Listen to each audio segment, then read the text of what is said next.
Estamos de volta ao nosso primeiro colóquio interdisciplinar de discurso religioso e voltamos para a nossa conferência da manhã.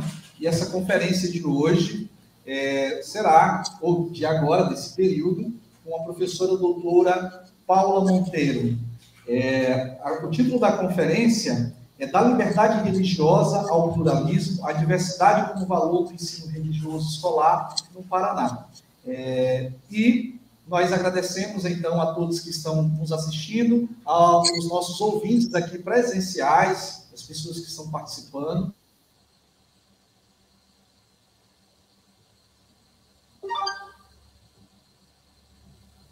Cortou. Ok, você pode colocar sua pergunta no chat, mas quem estiver aqui também vai ter a oportunidade de vir à frente e fazer a pergunta. Pois bem, para começarmos, eu vou então apresentar a nossa convidada, a professora Paula Monteiro, que eu tive contato com os textos da professora Paula no meu doutorado e utilizo bastante o trabalho dela, sempre estou mencionando, inclusive na minha fala anterior, ela tem obras importantes e dezenas de textos publicados em diferentes revistas no país e fora do país, então é uma pesquisadora muito importante e por isso mesmo, pela relevância de seus trabalhos, seus estudos, é que nós a convidamos e estamos honrados por sua presença aqui, professora Paula. Então, eu já vou apresentá-la aqui como manda o script e depois a gente já abre para que ela fale com a gente e já inicie a sua conferência. A professora Paula Monteiro possui graduação em Psicologia pela Université René Descartes Sorbonne e graduação em Ciências Sociais pela Université de Paris 7, mestrado em Antropologia Social pela Universidade de Paris 7 e doutorado em Antropologia pela Universidade de São Paulo. Foi presidente do Centro Brasileiro de Análise e Planejamento e em 2008 recebeu Comenda Nacional de Mérito Científico. Foi coordenadora adjunta da Fundação de Amparo à Pesquisa do Estado de São Paulo até 2021. É professora titular sênior da Universidade de São Paulo e pesquisadora do SEBRAP. Tem experiência na área de antropologia, com ênfase em antropologia urbana, atuando principalmente nos seguintes temas: cultura, antropologia, religiosidade, Igreja Católica e religião. Esta a professora Paula Monteiro. Professora Paula, é um prazer tê-la aqui e fique muito à vontade para fazer a sua conferência, que tão esperada por todos nós. Obrigada, Lucas. Obrigada a todos que estão aí.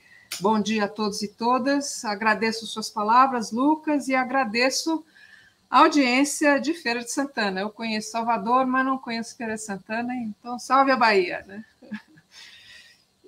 Assim, eu vou tentar fazer uma reflexão mais geral que diz respeito ao problema ético-político da construção de uma sociedade pluralista no Brasil. Esse é um pouco o meu tema geral, né?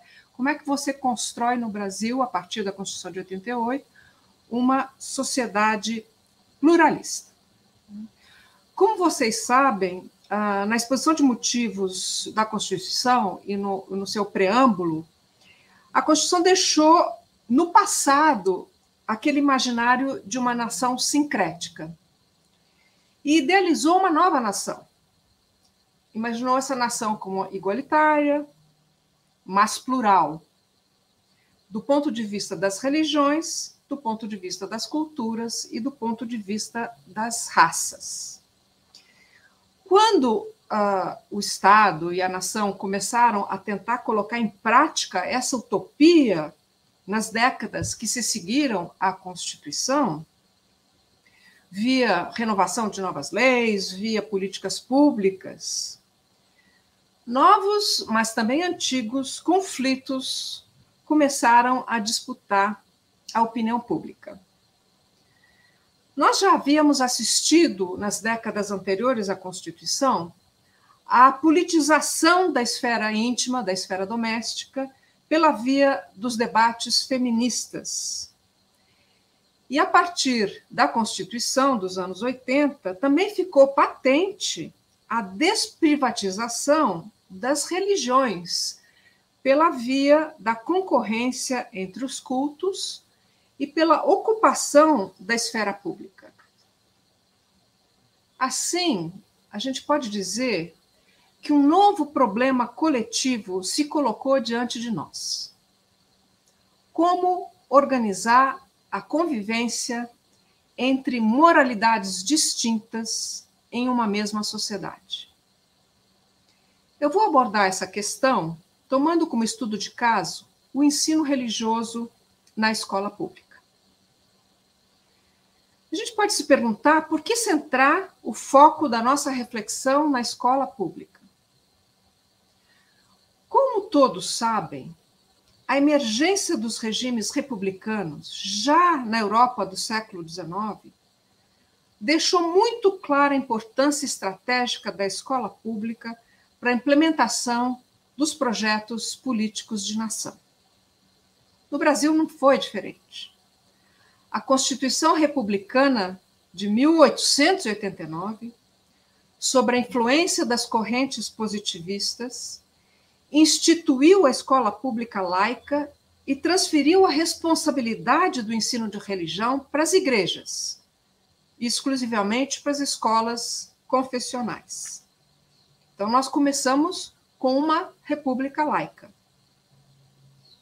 Embora a universalização do ensino público tenha sido lenta no Brasil, sempre foi claro o papel central da escola na construção de uma moralidade laica capaz de nortear os valores do cidadão. A Igreja Católica, é claro, não gostou nada dessa ruptura.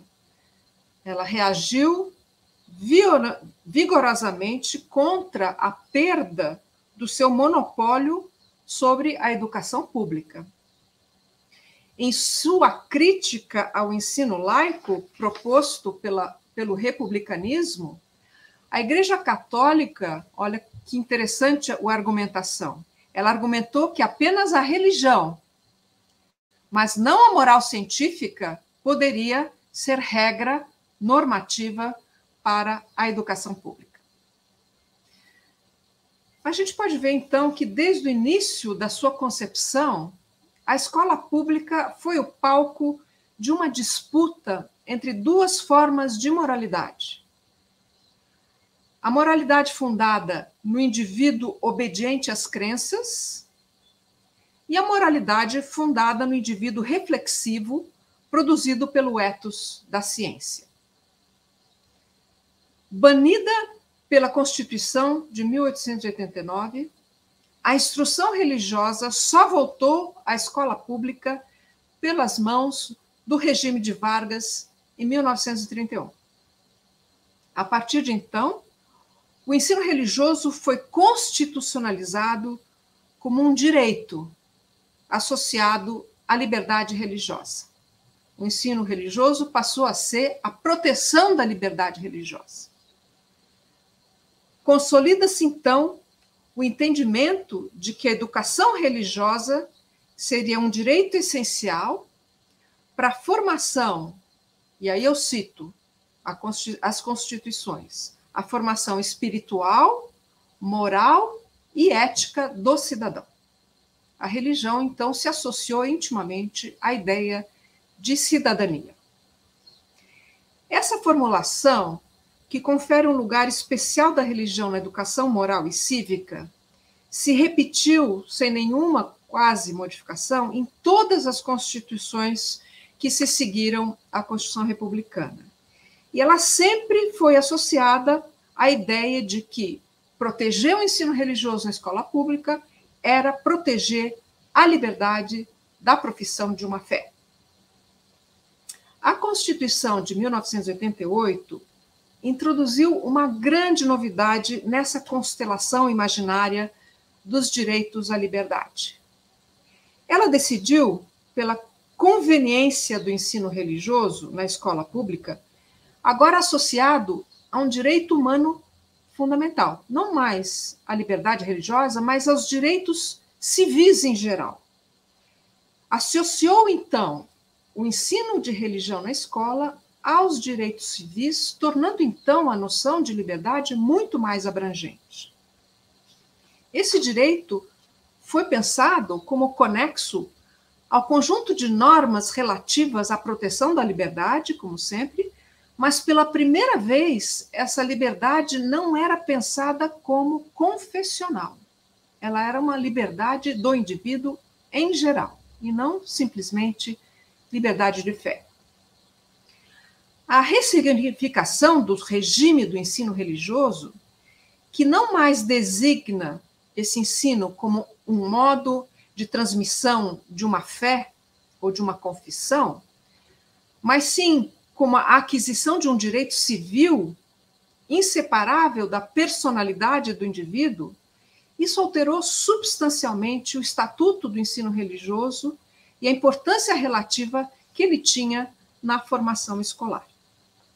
De um espaço institucional que até então era marginal, ele era concebido como uma extensão da paróquia na escola, era um espaço tutelado pela Igreja Católica e voltado para o ensino da catequese, ele foi progressivamente se tornando uma disciplina plena do currículo escolar e ganhando uma tonalidade mais acadêmica. Os debates em torno do ensino religioso na Assembleia Constituinte, apesar de bastante vigorosos e importantes, não exploraram naquele momento as múltiplas implicações relativas à definição do conteúdo do ensino religioso, do seu formato e a provisão dos meios de formação de professores necessários à sua implementação. Foi só quando a Lei de Diretrizes e Bases da Educação, sancionada em 1996, que a gente vê um avanço nessa direção. Esse documento padroniza a educação escolar no nível nacional e foi um importante passo para a padronização do ensino religioso no currículo escolar. Na sua redação de 97, esse documento reconhece que o ensino religioso é parte integrante da formação básica do cidadão, como sempre havia sido formulado, mas pela primeira vez o documento veda que esse ensino tenha por objetivo a formação ou a propagação do proselitismo. Pela primeira vez, esse documento enfatiza que ele deve respeitar a diversidade religiosa. Pela primeira vez, então, o tema da diversidade religiosa entra no currículo escolar. Além disso, ao lado desse pluralismo, esse documento menciona o apreço à tolerância como princípio norteador do ensino. E isso altera profundamente a noção de religioso que passa a ser veiculado no ensino escolar. Nessa redação da lei, fica bem explicitada a contradição presente no coração de uma cidadania pluralista. Por um lado, o ensino da religião é uma expressão da liberdade de crença, isso é, ela enfatiza a autonomia das religiões para competir entre si e criticar outras crenças, mas, ao mesmo tempo, o ensino religioso deve tolerar a diferença das crenças e, ao mesmo tempo, tratá-las como iguais. É um quebra-cabeça fazer tudo isso ao mesmo tempo.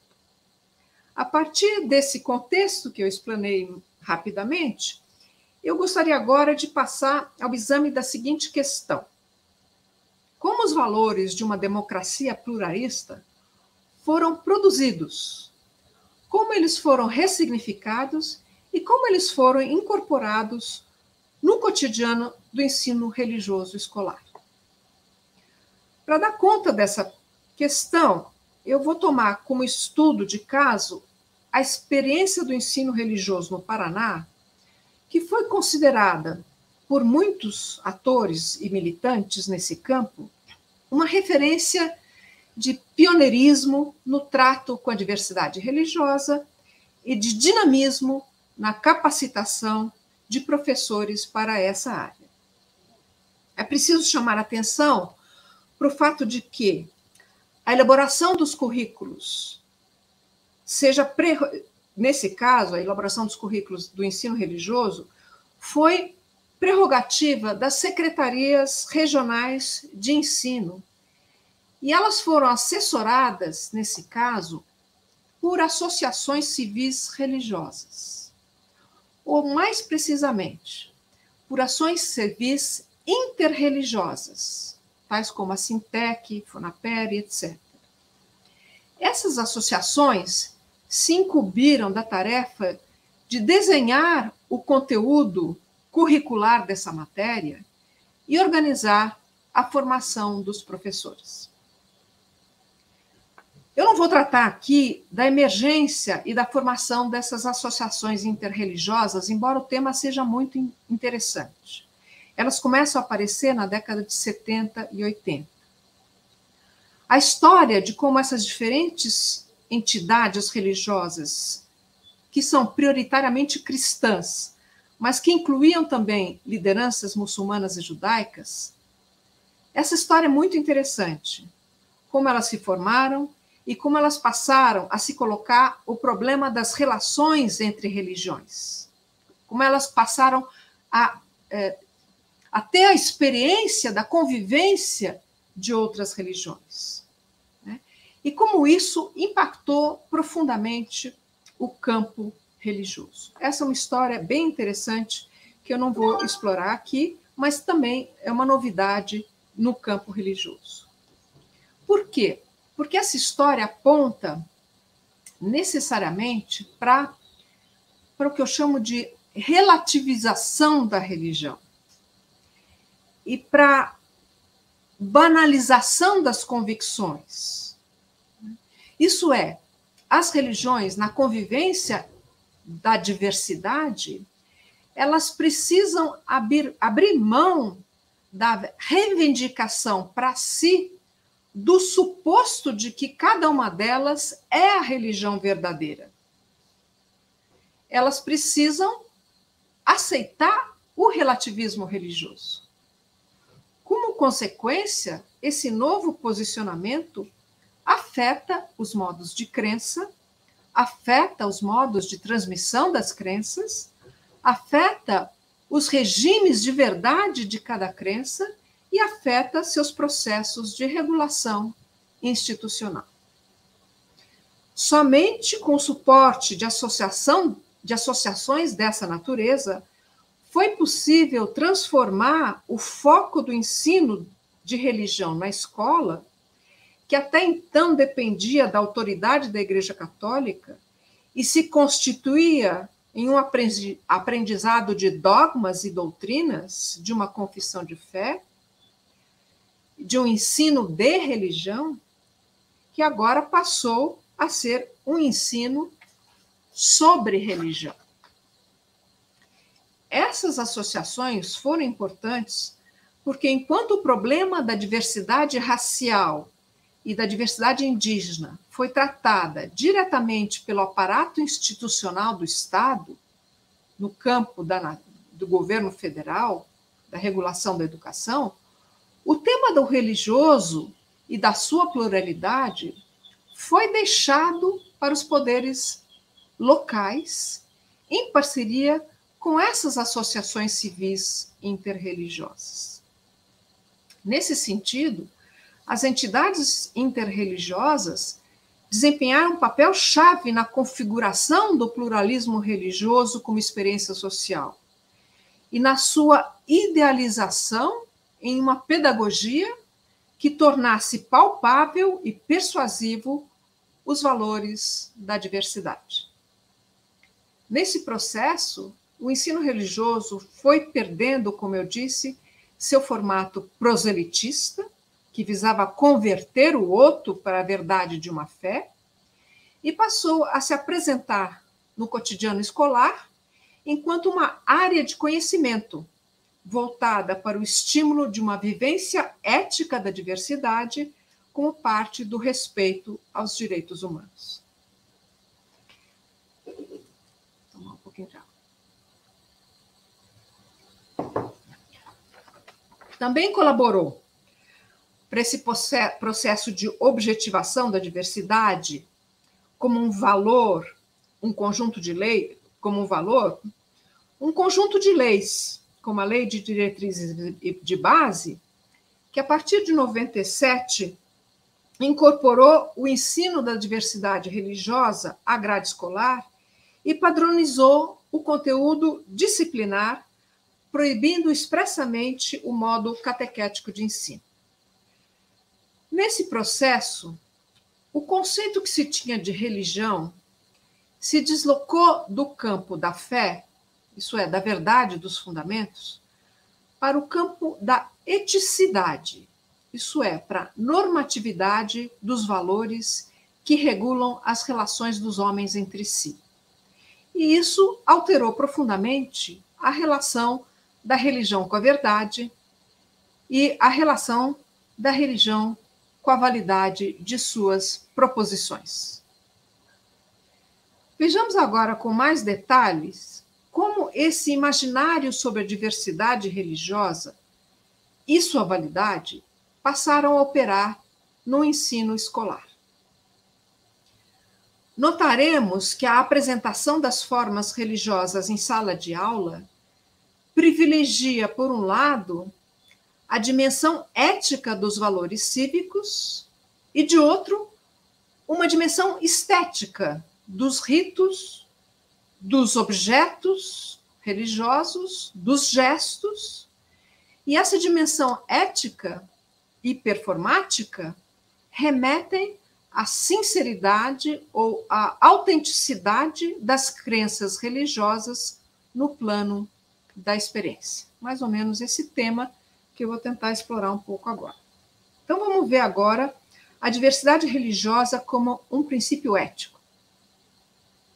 Nos parâmetros curriculares do Paraná, o fenômeno religioso é definido da seguinte maneira: ele é parte integrante do substrato cultural da humanidade. Eu enfatizo, então, essa noção de humanidade. Essa noção aponta para o fato de que a religião é pensada como um fenômeno universal, na medida em que ela constitui o humano em geral.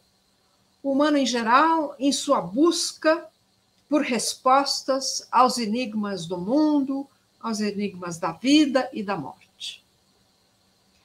Se a religião faz parte da condição humana, o que se concebe como plural tem a ver, por um lado, com suas formas culturalmente específicas de manifestação. Então, se a religião é humana, o que é plural? Só pode ser a sua forma e não a sua essência. A sua forma que se manifesta nas diferentes linguagens, nas diferentes saberes, nas diferentes mitologias, nos diferentes objetos, textos, símbolos e ritos.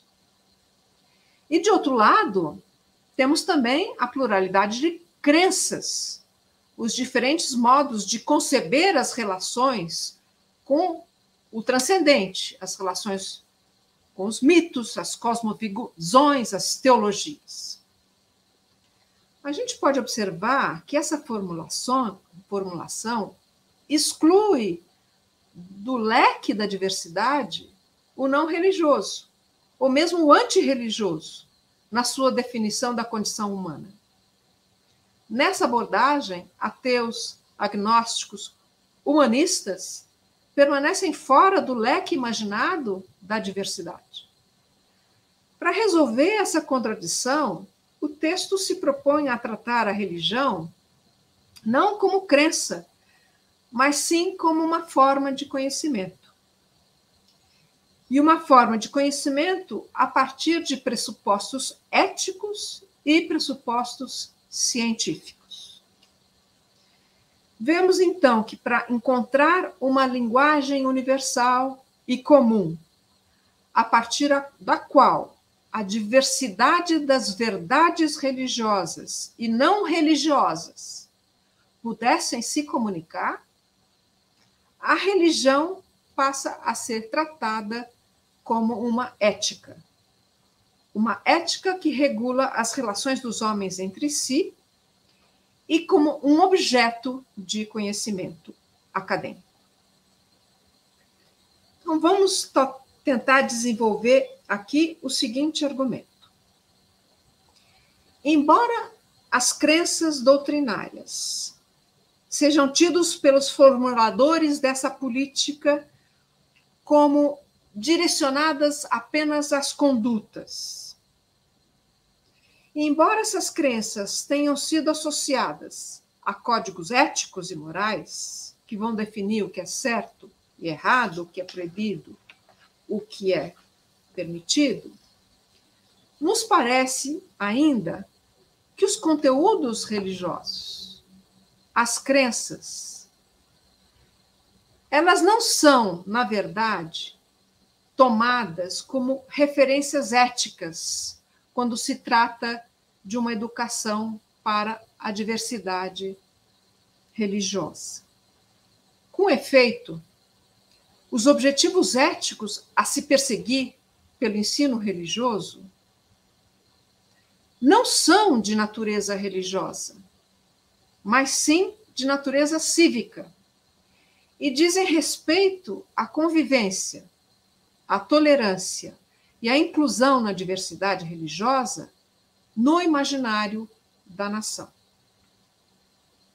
Assim, para que a diversidade moral contida nas diversas crenças religiosas possa ser pensada como parte do imaginário nacional, os programas desse ensino operacionalizam um processo de redução, eu diria mesmo de domesticação, do potencial de alteridade que é inerente à diversidade religiosa e não religiosa, de conceber a relação de uma com relação à outra, e de conceber a relação do homem com a transcendência, para uma normalização dessa relação. Eu explico um pouco melhor. Quando a gente toma a diversidade religiosa nas suas diferentes formas de relação com o transcendente, por exemplo, a possessão religiosa, a reza, o xamanismo, o canibalismo, a feitiçaria, o acaso, o destino, todas essas relações com a transcendência não podem ser aceitas na sua verdade própria, mas elas têm que ser normalizadas a partir de um padrão comum que vai se chamar ou de ética ou de conhecimento acadêmico. Por meio de um processo de simbolização ou de moralização dessas crenças, esse ensino ele reconfigura essa alteridade radical das diferenças que estava contida no canibalismo, no xamanismo, na possessão, na feitiçaria, e tentam traduzir todas essas formas numa ética universal. O documento deixa claro que o que ele chama, por exemplo, de filosofias da vida, domestica essa alteridade, né? Porque essas alteridades passam a ser parte dessas filosofias da vida, né? E passam a se ancorar em princípios que não são, na verdade, advindos do universo propriamente religioso. Eles são baseados em princípios éticos universais que, na verdade, não precisam ser relativizados. Esses princípios éticos, por decorrerem de fundamentos racionais, filosóficos ou científicos, e estão presentes no que eles chamam de filosofias da vida, eles coincidem com o conjunto de valores seculares do mundo, tais como o respeito à vida, o respeito à dignidade humana, o respeito ao tratamento igualitário das pessoas, a liberdade de consciência, a liberdade de crença e convicções e os direitos individuais e coletivos. Essa eticidade não deve, então, ser relativizada, porque ela seria concebida como universal. Esses seriam, pois, os valores éticos que devem balizar os processos pedagógicos da relativização das crenças religiosas, sem que esses princípios éticos possam ser, eles mesmos, relativizáveis. Em tese, esses princípios deveriam ser capazes de suscitar nos alunos disposições cívicas e habilidades que lhe dariam sustentação. Vamos então agora passar para analisar com mais detalhes quais seriam essas habilidades que se espera produzir nos alunos quando se ensina a eles a diversidade religiosa. Vamos ver quais são as competências e habilidades relativas à diversidade. Dentre as competências relativas à diversidade, que estão listadas no documento sobre o ensino religioso, esse ensino deve desenvolver e salientar duas habilidades principais. A primeira seria ampliar o conhecimento sobre a variedade religiosa. A segunda seria desenvolver habilidades que contribuem para o diálogo entre as crenças. No que diz respeito à primeira competência, a de ampliar o conhecimento sobre a variedade religiosa, o documento é muito claro quanto à definição do que ele espera que seja o espectro da variedade a ser ensinado. Então, eu cito o documento. O que se quer é proporcionar a aprendizagem dos conhecimentos religiosos, contemplando 4 matrizes que formam a religiosidade brasileira. Aí eu acho que eu enfatizo e sublinho que são 4 matrizes e que se trata de uma religiosidade brasileira. E quais seriam essas? A matriz indígena, a matriz afro, a matriz ocidental e a matriz oriental. Chama nossa atenção a paradoxal vinculação entre a diversidade religiosa e a homogeneidade da nação que se quer alcançar. O texto reatualiza, como vocês podem ver, a já clássica premissa do sincretismo, que alude à existência de uma religiosidade brasileira composta de 3 matrizes principais no passado, acrescida no presente da vertente oriental.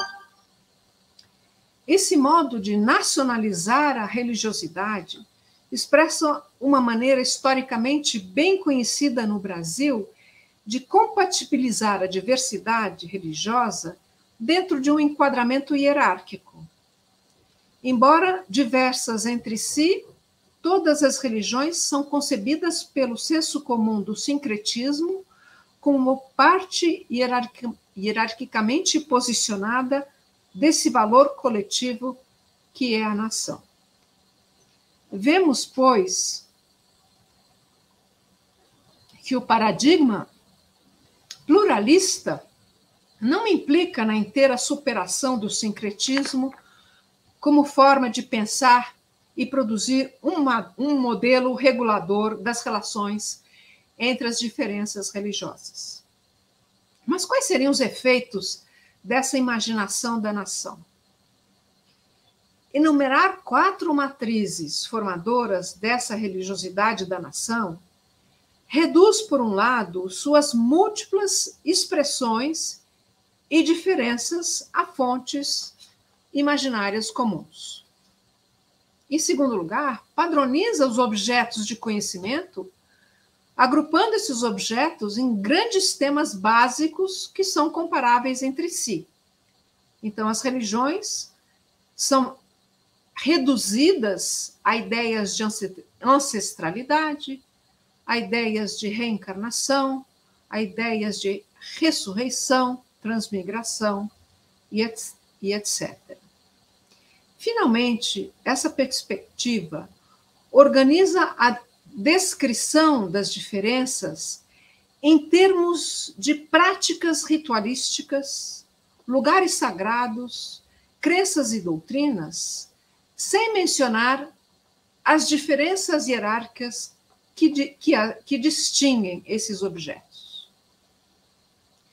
Dissemos que os autores do documento supõem que, ao dar a conhecer aos alunos as diferentes tradições e movimentos religiosos, as diferentes filosofias de vida, a partir dos pressupostos científicos, filosóficos, estéticos e éticos, o ensino religioso seria capaz de desenvolver nos alunos novas habilidades e competências básicas. Mas quais seriam essas habilidades e competências? A primeira, segundo o documento, seria a de compreender e respeitar as diferenças. A segunda seria a capacidade de desenvolver a aptidão para a convivência entre as diferenças. A terceira seria a capacidade de debater, de polemizar, de se posicionar na frente dos discursos e práticas de intolerância. Acho bem interessante essa enumeração de valores associados à diversidade que se pretende transmitir aos alunos e que diz respeito, portanto, como vocês podem ver, à vida coletiva e à convivência entre as diferenças na defesa de um bem comum. Também se observa que as habilidades requeridas supõem a produção de um indivíduo autônomo, consciente e responsável, capaz de defender seus pontos de vista a partir dessa habilidade da argumentação. Ao ter sido equiparado ao campo de conhecimento, o ensino religioso passou a ser tratado como uma área permeada pelas mesmas diretrizes ideológicas que orientam o ensino de outras disciplinas. Nesse sentido, as competências específicas descritas para o ensino religioso, nesse documento, são muito semelhantes às competências que se exigem das outras disciplinas. Esse componente curricular tem por objetivo garantir aos alunos o desenvolvimento da capacidade de conhecer os pressupostos e lidar, com os pressupostos científicos, a capacidade de compreender e respeitar a diversidade religiosa, as diferentes saberes, os diferentes territórios e espaços, tem que aprender a conviver com as diferenças de crença e, como eu disse, tem que ser capaz de debater, problematizar e se posicionar diante da diferença e da intolerância.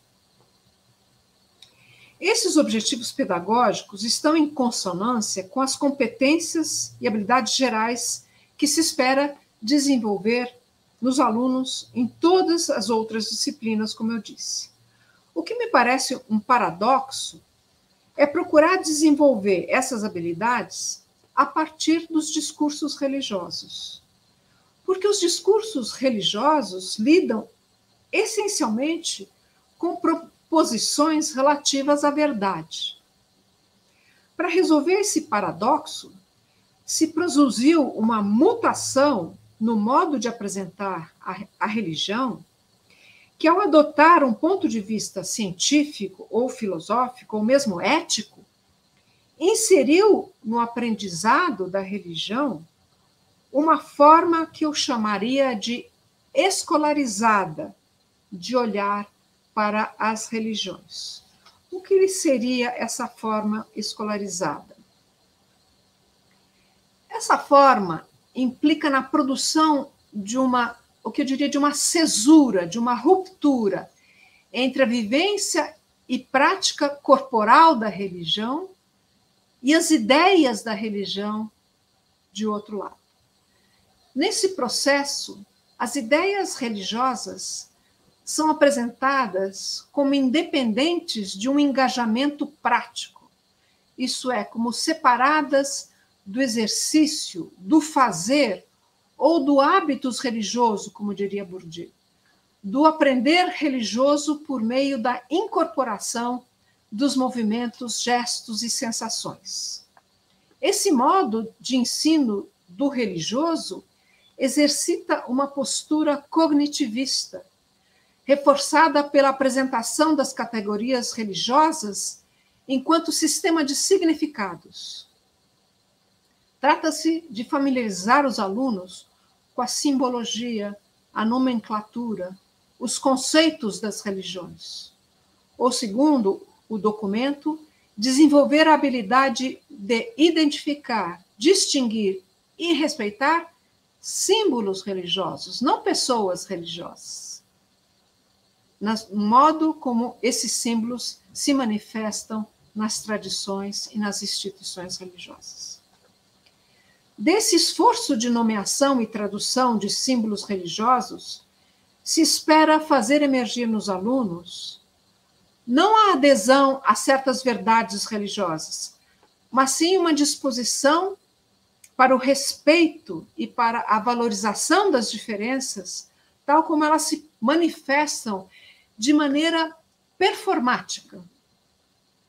Assim, não é o significado dos símbolos religiosos que promove valores e juízos morais, mas sim a convivência, entre aspas, pedagogicamente construída com as diferenças produzidas pela exibição da sinceridade ou da autenticidade das crenças via sua performance em salas de aula.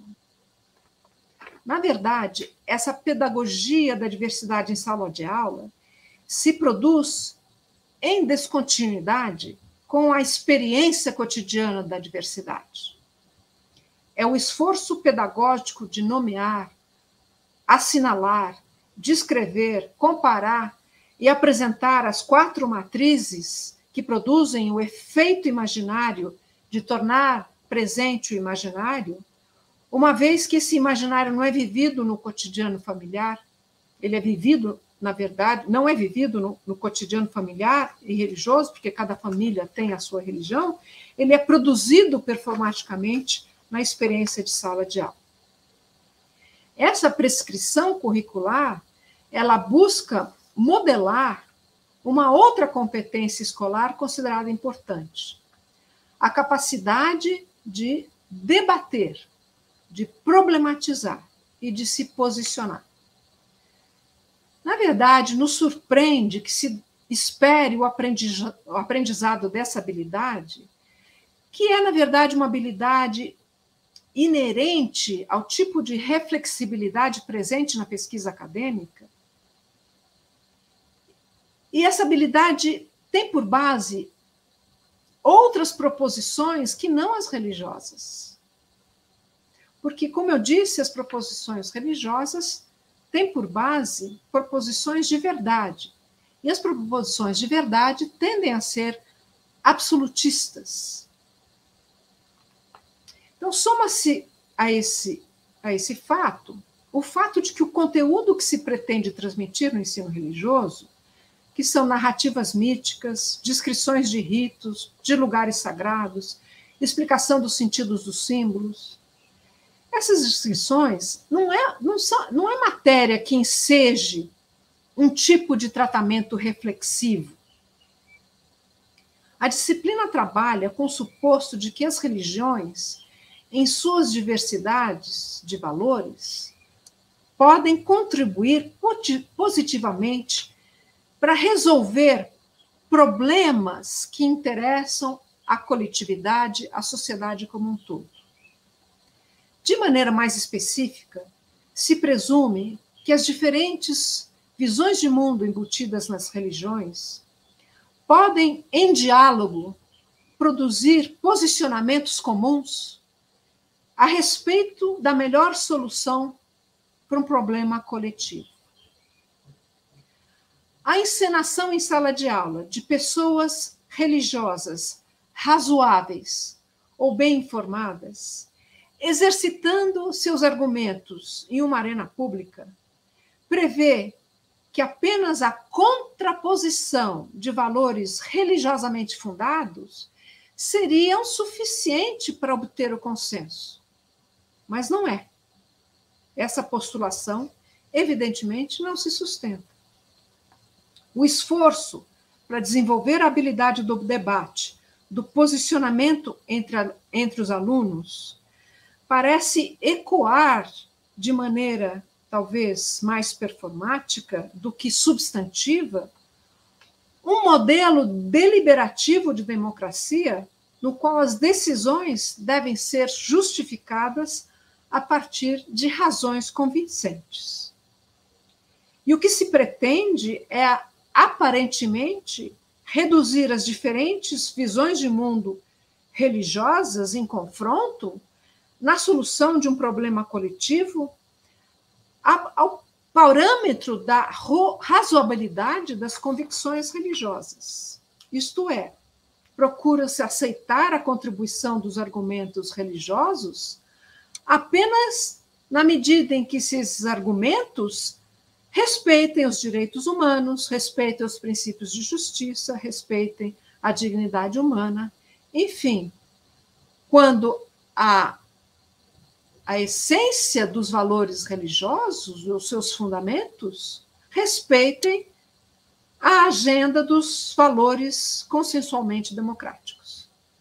Ora, transformar crenças religiosas em argumentos é depurar o religioso de todos aqueles elementos que até muito recentemente os validava enquanto tal, principalmente a ideia de convicção íntima, de verdade percebida como fundadora e, enquanto tal, indisputável. Passemos agora às considerações finais para a gente terminar a nossa fala. Até muito recentemente, o debate sobre a presença do ensino religioso na escola pública mobilizava, sobretudo, argumentos em torno da questão da laicidade e das suas principais condicionantes, isto é, a separação entre Estado e Igreja Católica, a neutralidade estatal e a proteção da liberdade religiosa.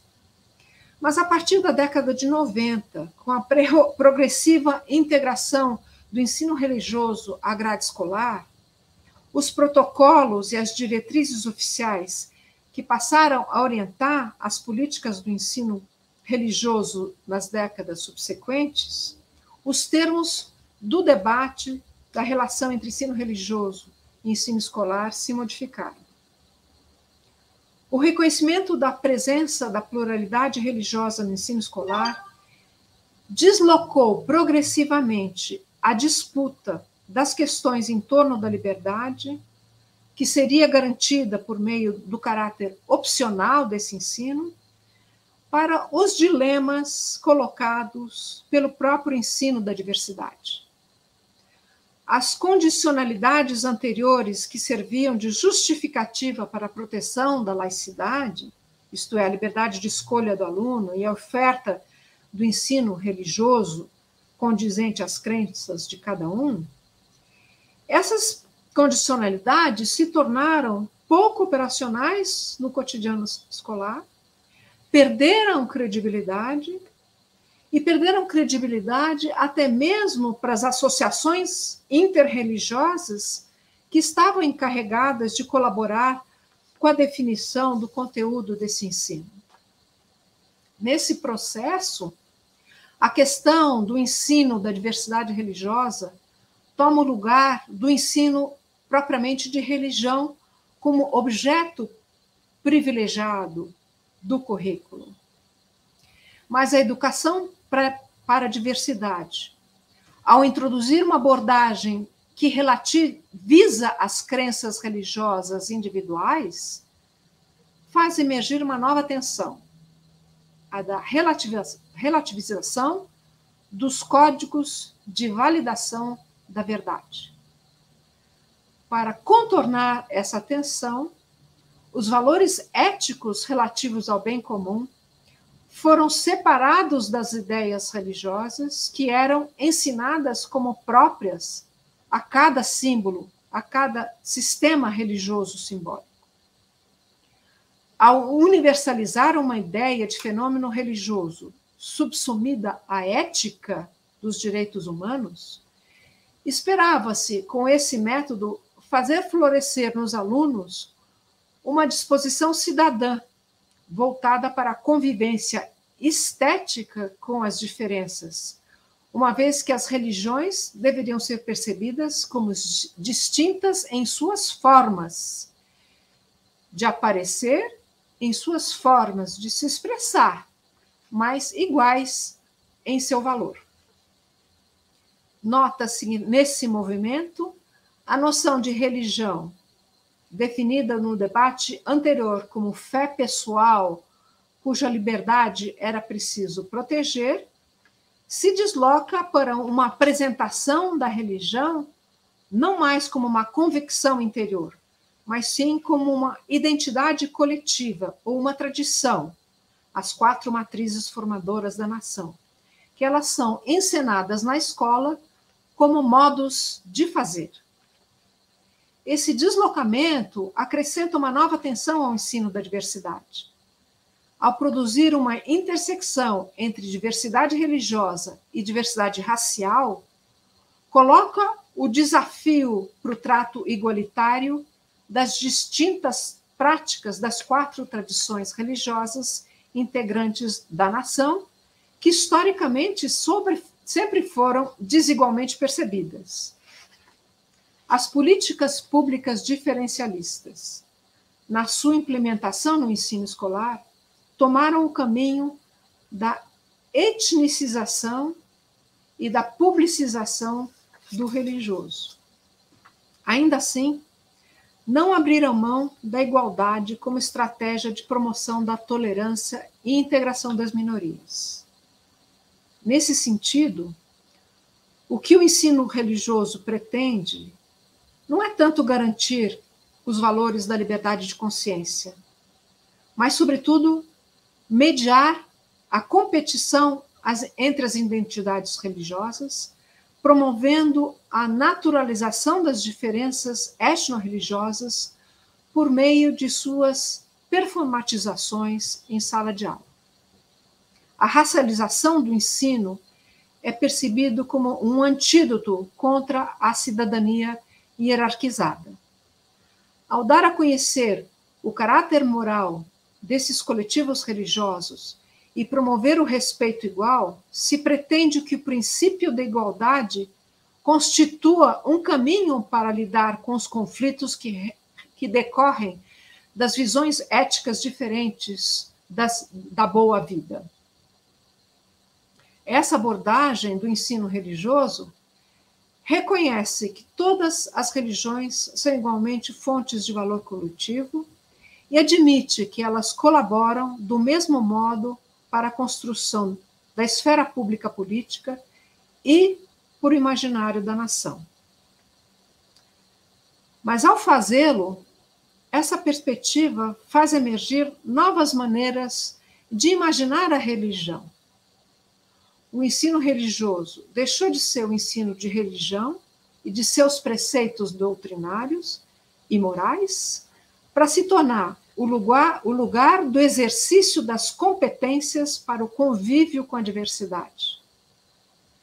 Nesse movimento, o ensino dissociou-se dos sistemas de validação associados às práticas religiosas das igrejas e das famílias e, ao mesmo tempo, dissociou-se das práticas de validação associadas às comunidades étnicas e raciais. Nesse processo de autonomização do ensino religioso, ele conquistou uma nova forma autorizada de falar de religião. E essa forma recebeu um nome próprio. Passou a se chamar ensino religioso escolar, que é bem diferente do ensino de religião. Muito obrigada.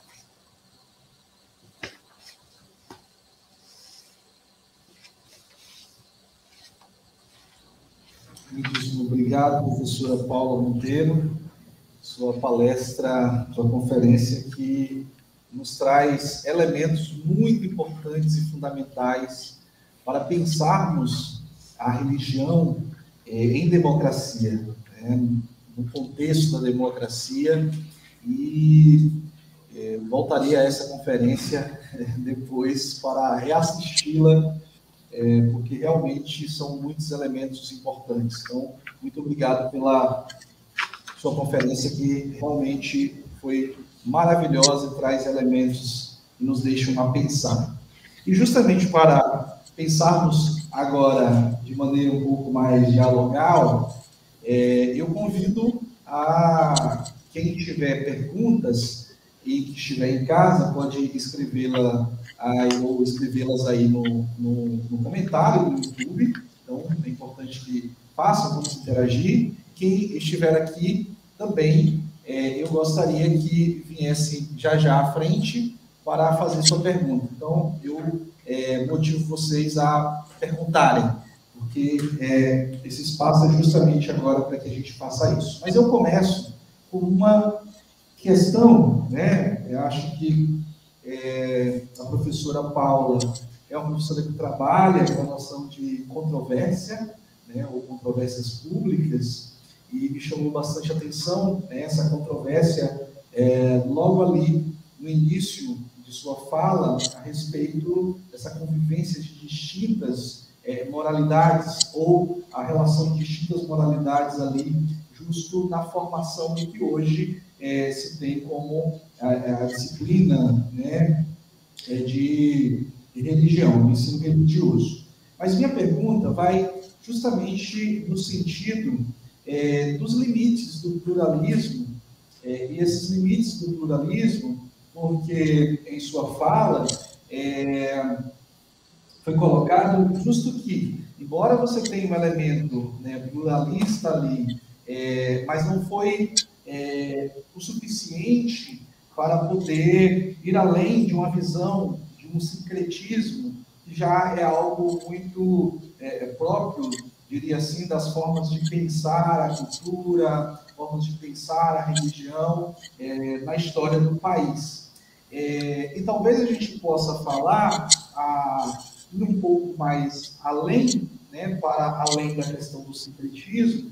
Quais são, então, não sei se até que ponto seria possível pensar outros limites do próprio pluralismo para pensarmos a questão do ensino da religião mesmo. Existem outros limites, ou seja, o pluralismo ela relativiza a crença religiosa, mas quais são os outros limites que, de maneira assim, um pouco, vamos dizer, até mais atualizada a respeito desse tema que a gente poderia colocar sobre a relação entre religião e pluralismo na sociedade atual, que a senhora consegue enxergar? Bom, obrigada pela pergunta, Lucas. Acho que vou precisar mais uma meia hora para responder essa pergunta. Mas, enfim, eu sei que eu coloquei muitos elementos, talvez, e foi um pouco longa a minha fala, mas vocês fiquem livres de tirar dúvidas e fazer perguntas, não tem muito problema esclarecer o que ficou meio, talvez, obscuro no que eu disse. Mas agradeço a sua pergunta, porque ela é bem complexa e exige várias explicações, né? Primeiro, a questão da controvérsia. Então, eu uso essa noção nosso grupo usa, sobretudo, esse conceito, porque ele é muito útil para a gente pensar como as coisas aparecem na esfera pública. Para fazer uma relação entre religião e esfera pública, a noção de controvérsia é útil porque como a religião se dá a ver na esfera pública? Ela sempre se dá a ver nas controvérsias. Sempre não, mas de maneira interessante ela se dá a ver nas controvérsias. O que é interessante é que a religião na escola pública é uma controvérsia que vem desde o século XIX. Então, por que é tão controverso o problema da religião na sua relação com o ensino público? Né? Então, aí, digamos, é uma ferida, né? É algo que, desde o século XIX, a gente vem lidando e ainda digamos, empolga as pessoas num debate furioso e bem engajado. Né? Porque, evidentemente, tem diversos atores políticos nessa disputa. Né? Você tem, por um lado, a Igreja Católica, por outro lado, você tem as associações científicas, as associações civis, as outras religiões, quer dizer, um conjunto de atores tem interesse nesse debate e esse debate não se resolve. Então, sim, a controvérsia ela está lá, ela é presente e é atual. E ainda diz muito da nossa sociedade brasileira. Agora, se a gente se perguntar por que depois da Constituinte, na Constituinte de 88, que foi uma Constituinte justamente que se fez na Constituição após um regime militar, que visava construir uma sociedade democrática nova, por que a religião foi mantida na escola, numa sociedade que se pensava secular e democrática? Essa pergunta é interessante também. Por que a religião foi pensada como formadora do cidadão? Né? Por que o cidadão não pode ser formado por outros caminhos? Né? E não, foi pensada, quer dizer, isso diz muito novamente do lugar da religião na sociedade brasileira, como ela é pensada como um fundamento moral da cidadania. Ela ainda é pensada assim, ela ainda é dita assim, formulada assim. Que limites isso traz para o pluralismo? Evidentemente, quando você tem como fundamento moral ou como cimento da cidadania a noção de religião, você tem aí um limite, primeiro um limite fundamental, que é, e a não religião, onde entra no cimento da cidadania? Né? Esse é um limite fundamental. Quer dizer, o que fazer quando você, né, com os indiferentes, com os não religiosos, que cimento eles propõem para a cidadania? Né? Então, esse é um primeiro problema. Um segundo problema é o que é religião. Porque, na verdade, quando a gente fala religião, nós estamos supondo que essa forma é absolutamente cristã. Isso é, o que é religião? Religião é ter uma doutrina, é acreditar em Deus, é rezar, é ter Bíblia.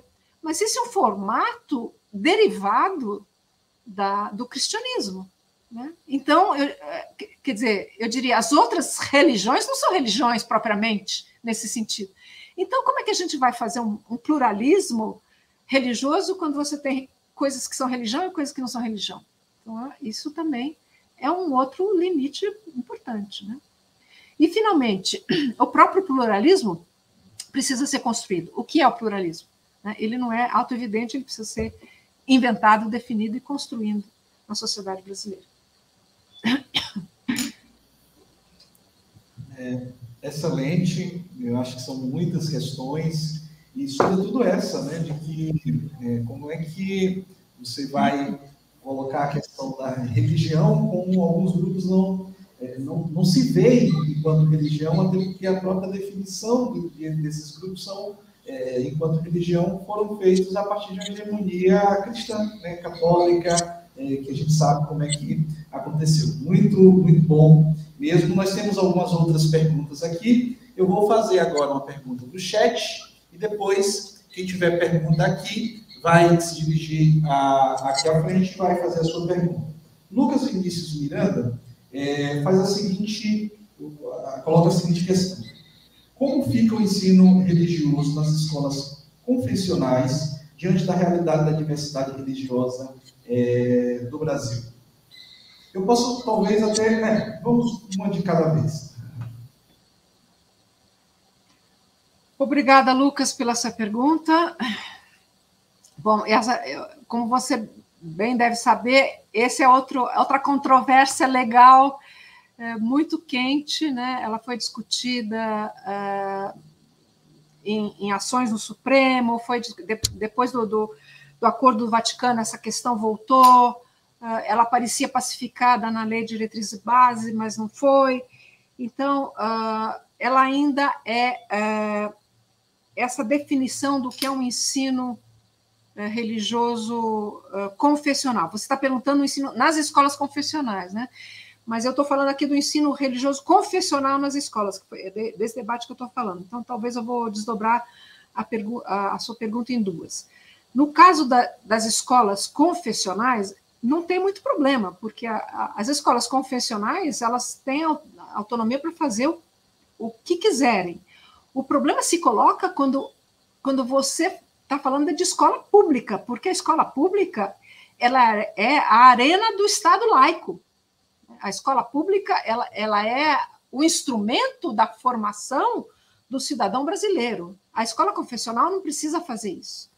Então, quando você está na escola pública, e aí que é o problema, por que você tem que colocar a religião na escola pública? Se a escola pública é, digamos, a ferramenta do Estado para construir a sua população, né? Os valores da sua população, para isso que essa é a ferramenta de Estado, né? Então, por razões bem complexas, e sobretudo pelo poder político da Igreja Católica, a religião permaneceu na escola pública, né? Mesmo depois da Constituição de 88. Né? Agora, o preço a pagar foi a transformação da definição de religião. Foi a transformação do que se entende. Esse foi o preço a pagar. Então, as próprias associações interreligiosas, elas entenderam que elas perderiam sua razão de ser se elas insistissem em ficar ensinando doutrina religiosa nas escolas. Elas sabiam que isso não dava mais para fazer e que elas, como associações, não conseguiriam manter isso. Então, essas associações, elas começaram a tentar inventar o que seria um ensino religioso não catequético. E digamos, ainda está em processo esse debate, né? Em São Paulo, o ensino religioso não catequético é a história das religiões. Tem outros que querem fazer outras coisas, que querem fazer, digamos, a etnografia tem várias fórmulas, né, do que seria um ensino religioso não confessional, que não visa doutrinar as pessoas. Esse ensino visa ou ensinar filosofia da religião, ciência da religião, antropologia da religião, e cada uma dessas coisas é um objeto de conhecimento que está sendo inventado para e passo, né? Ainda está em processo.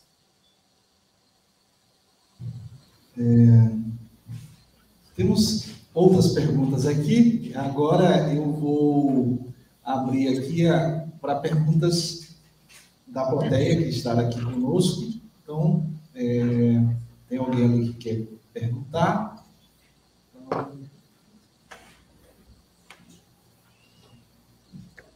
Do lado de cá. Pode sentar aqui. Oi, professora Paula. Então, a minha pergunta é: eu estou terminando a graduação em Letras e muita gente aqui também está terminando o curso de licenciatura. Uma das nossas dúvidas que mais surge, principalmente na questão dos pais e dos alunos, é o possível questionamento sobre a ideia de um possível perigo da sacralização da educação. A senhora poderia falar um pouco mais sobre isso? Da quê? Eu não entendi o final da pergunta. O perigo do quê? O microfone falhou um pouco. O perigo do quê que você falou? Repetindo mais uma vez. Nós, enquanto futuros professores, na escola pública e também na particular, possa ser que surja um questionamento vindo dos pais, e esse questionamento é perfeitamente compreensível. Seria assim, sobre a ideia de um possível perigo da sacralização da educação. É nesse sentido. Sacralização? Sobre isso. Sacralização. Sacralização da educação. Uhum. Sim, você tem toda a razão. A lei, querendo resolver um problema, criou um problemaço para as escolas, porque, assim, por todos os depoimentos que a gente tem, tentar efetivar a diversidade religiosa nas escolas, na prática, é muito difícil, porque você precisa ter professores formar professores de todas as religiões, você precisa ter a oferta de todas as religiões numa só escola, e você precisa ainda saber o que os pais querem, o que os alunos querem, e o que fazer com os alunos que não querem nada. Quer dizer, na verdade, na prática, isso é um imbróglio infernal. Então, o que cada estado resolve isso de maneira diferente. Então, o Rio de Janeiro resolveu fazer um ensino confessional mesmo, não está querendo muito diversidade, tem muitos pastores que são professores. São Paulo resolveu de outra maneira, colocou a Universidade de Campinas para produzir um currículo, então foi dar história de religiões. O Paraná resolveu de outra maneira, ele faz a formação de professores a partir de uma ciência da religião. Então, eu não sei, na prática, se os pais são ouvidos, né?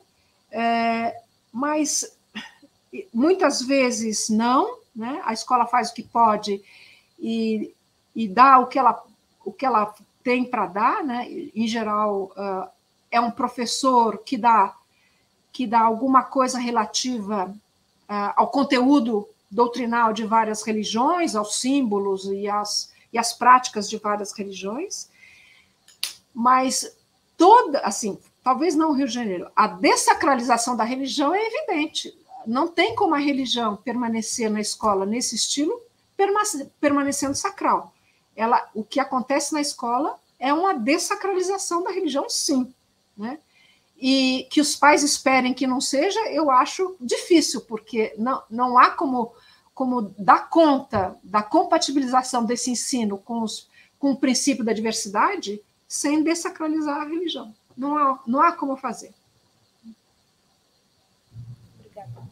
Muito obrigado pela pergunta, Priscila.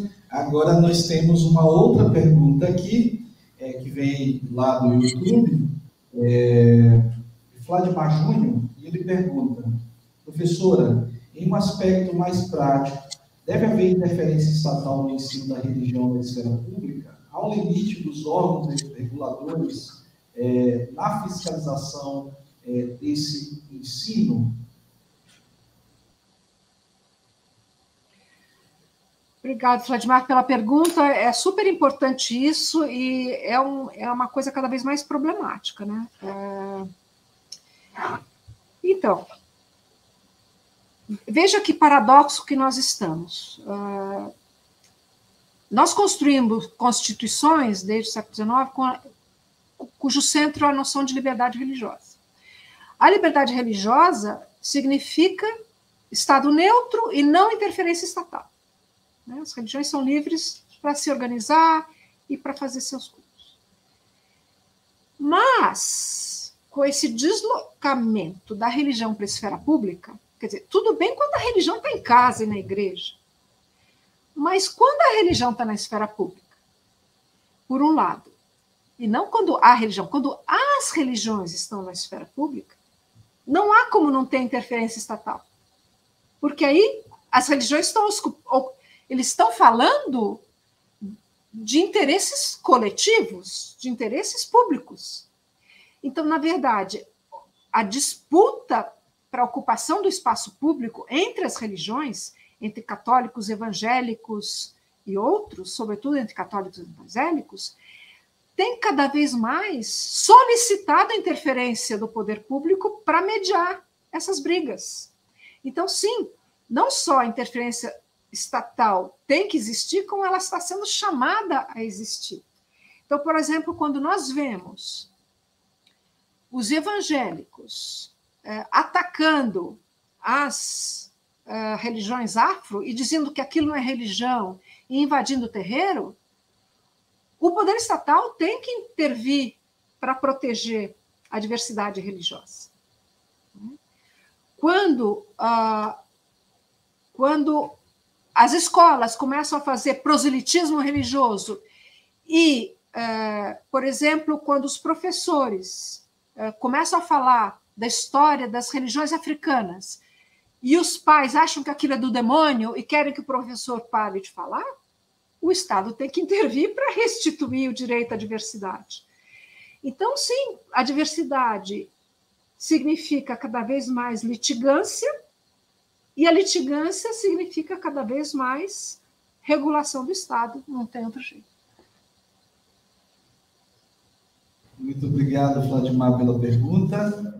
Agora temos uma pergunta aqui do Felipe Lisonjeado. Ele pode vir aqui, pode se dirigir à frente.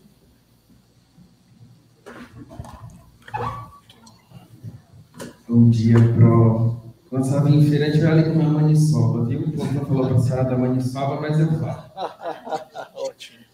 Mais uma vez, parabéns pela explanação, excelente. E, coincidência do caso de todas as discussões, a minha pergunta é realmente sobre esse ensino das religiões, esse ensino da história e da cultura afro-brasileira dentro das escolas de aulas. A gente sabe que tem duas leis, a 10.639 e a 11.645, que elas, por lei, ditam, né, que as disciplinas de história, de arte, de literatura tenham esse conteúdo para trazer sobre a história e a cultura afro-brasileira. Porém, a gente percebe, já estamos dentro da sala de aula como professores, muitas vezes encontramos barreiras sobre isso, e que aí coincide muito bem com o tema que é a questão da pluralidade. Ao seu ver, como é que a senhora analisa essas diretrizes da lei e o que podemos fazer, como muitos professores aqui, em formação? Essa parte do que podemos fazer é sempre a mais complicada de responder, né? Eu prefiro colocar problemas do que trazer soluções. Mas, enfim, obrigado pela pergunta. Eu diria o seguinte, assim, quando você faz a genealogia da transformação do ensino religioso na escola, a gente vê que o impacto dessas duas leis, sobretudo a lei que obriga ao ensino da tradição afro-brasileira na escola pública, essa lei tem um grande impacto no ensino religioso, porque obriga o ensino religioso a abrir para pluralismo religioso, né? E um pouco também faz com que o ensino religioso se etnicize e se racialize um pouco, né? Então, em vez de ser simplesmente uma questão de crença, ele se torna também uma questão de raça e tradição religiosa. Então, ele é muito importante para a mudança e transformação do ensino na escola. Agora, evidentemente que não superamos ainda o nosso imaginário da hierarquia racial e religiosa no Brasil, né? Então, as religiões brancas e cristãs reivindicam um lugar de respeitabilidade de poder e não conseguem, digamos, abrir lugar, oferecer lugar às religiões de outra matriz, né? Eu diria, basicamente, a que mais sofre resistência é a afro-brasileira, porque as outras, há uma tolerância para o budismo, espiritualismo, mesmo o espiritismo, ainda há uma certa tolerância. Então, a pergunta é por que permanece essa resistência emocional e ideológica tão forte quanto a isso. E essa resistência é tão forte que os movimentos negros perceberam que, embora as religiões afro sejam tomadas, finalmente reconhecidas como religião, né, pela lei, não adianta reivindicar a liberdade religiosa para os afro, né, porque não acontece, né? Você chega no cartório, aquilo não é visto como uma religião, aquilo não, o processo não anda, a investigação não anda. Ainda permanece, sobretudo por padres evangélicos, a percepção de que aquilo não é uma religião, aquilo é do demônio, aquilo é algo que não é uma verdadeira religião, né? Então, enquanto isso permanece, o movimento de conceder liberdade religiosa não funciona. Então, o que os movimentos começaram a fazer? Tudo bem, então, se isto aqui não é uma religião, o que vocês estão fazendo é racismo. Então, o que vocês estão fazendo é racismo religioso. E se inventou no Brasil uma figura legal nova, que é o racismo religioso, porque, sim, o racismo a sociedade reconhece como um problema, mas a intolerância religiosa não. E isso me parece muito, muito interessante, né? Por que é assim, né? Por que o racismo? O senso comum percebe que é um problema e percebe que é uma chaga que precisa ser superada. Mas a intolerância religiosa não. Quer dizer, eu acho que o Brasil ainda não consegue visualizar, por exemplo, um Padê de Exu como um ritual de Estado. Não consegue idealizar um ebó como um ritual de Estado, né? Porque o nosso imaginário da nação não consegue incluir isso no nosso imaginário. Então, como fazer isso? Não sei.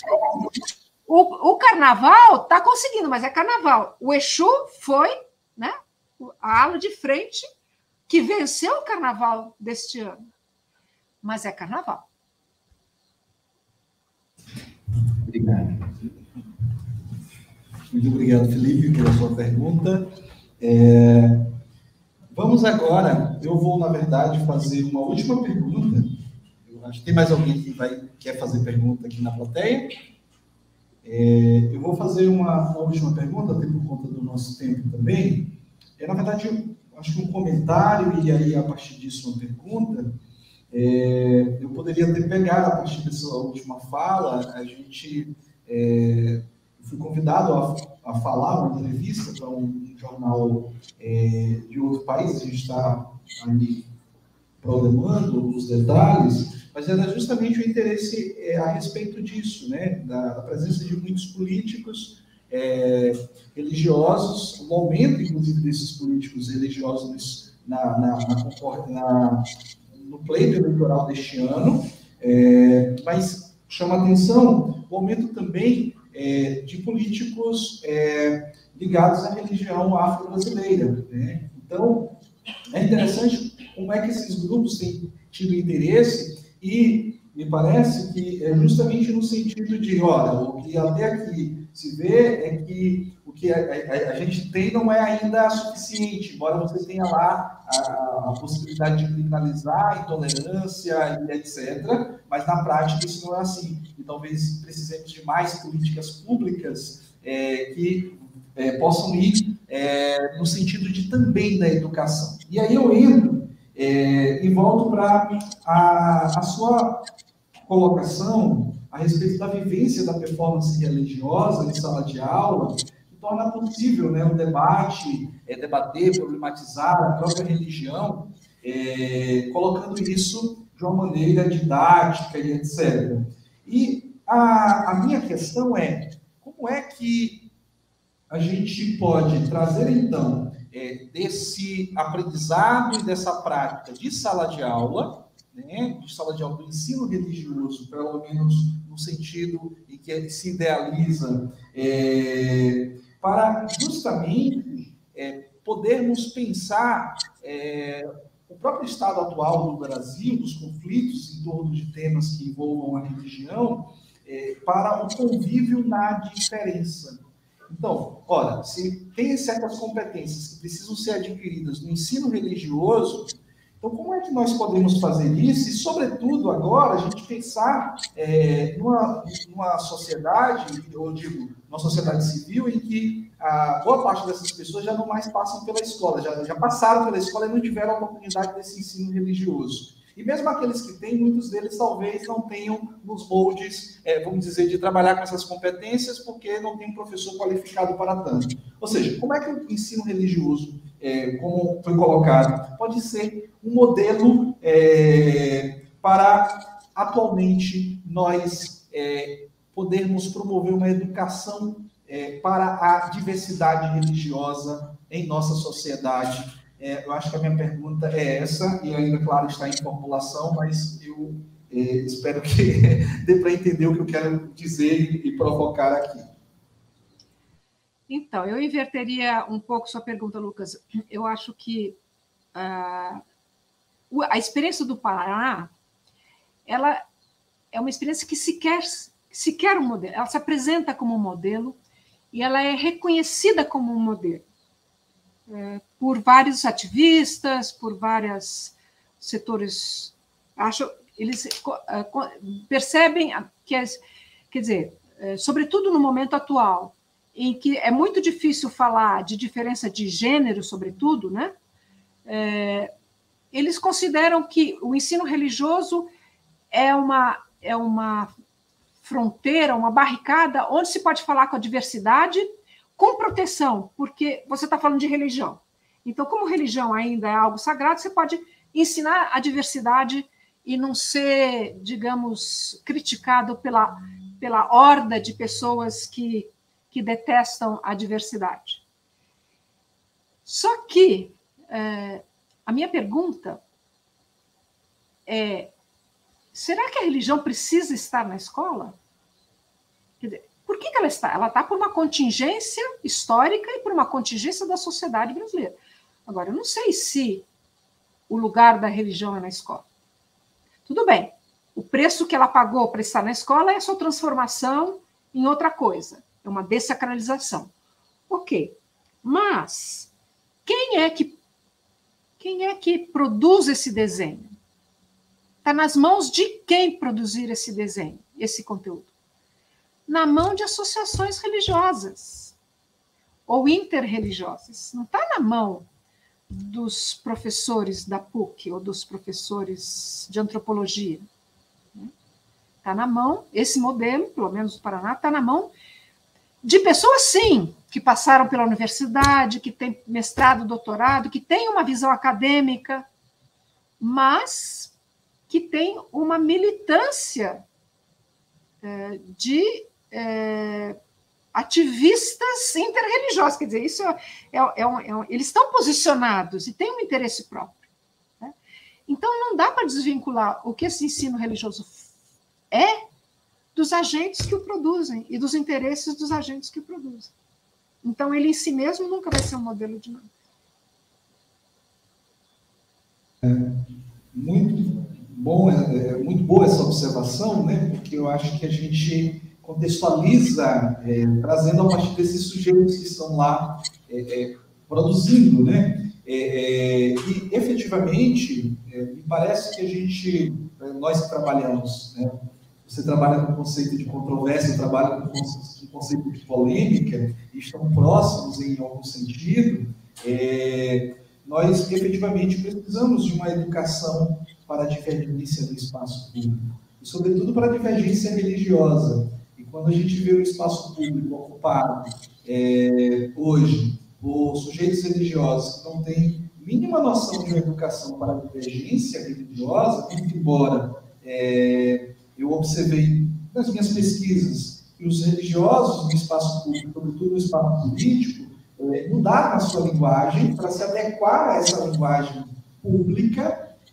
No entanto, essa adequação ainda é uma adequação, vamos dizer assim, parcial, ainda é uma adequação que talvez que não coloca as questões como poderia colocar se, me parece, que houvesse uma educação para a divergência, houvesse uma educação, e aí entra em outras questões mais complexas. Mas de fato, me inspira a pensar algumas dessas questões que você acabou de falar, justo sobre a relação mesmo entre os limites, por exemplo, que o pluralismo, inclusive questionar até que ponto, efetivamente, a escola precisa do ensino religioso.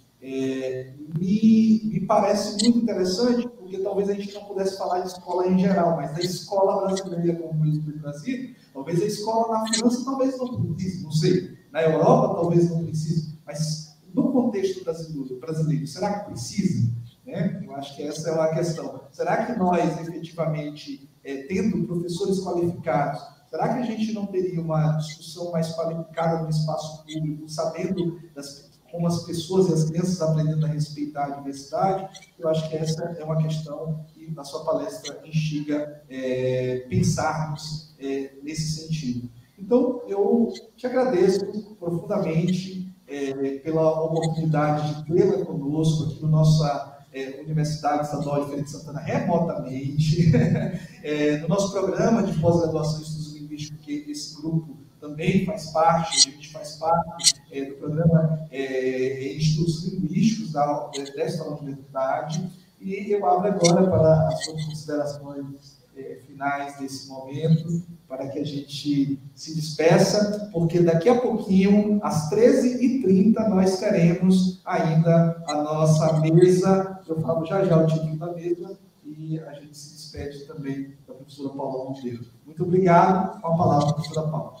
Muito obrigada, Lucas. Agradeço a todos vocês pelas perguntas, foram muito importantes para a gente pensar junto, e acho que a oportunidade de tentar exercitar essa reflexão, que eu acho que é uma reflexão pouco feita ainda no Brasil, muitas coisas autoevidentes, acho que é uma boa oportunidade para a gente tentar expandir esse debate para mais programas e para mais alunos e para o sistema de pesquisa como um todo.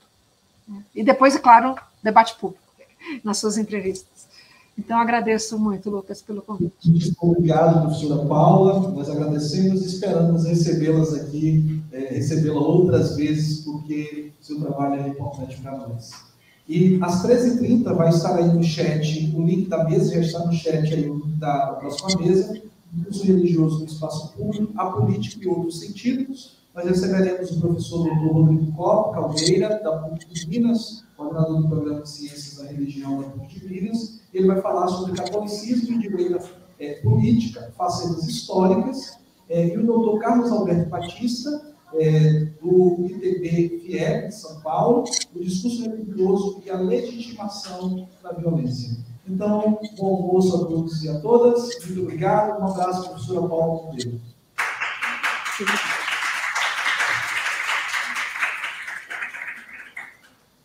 Okay.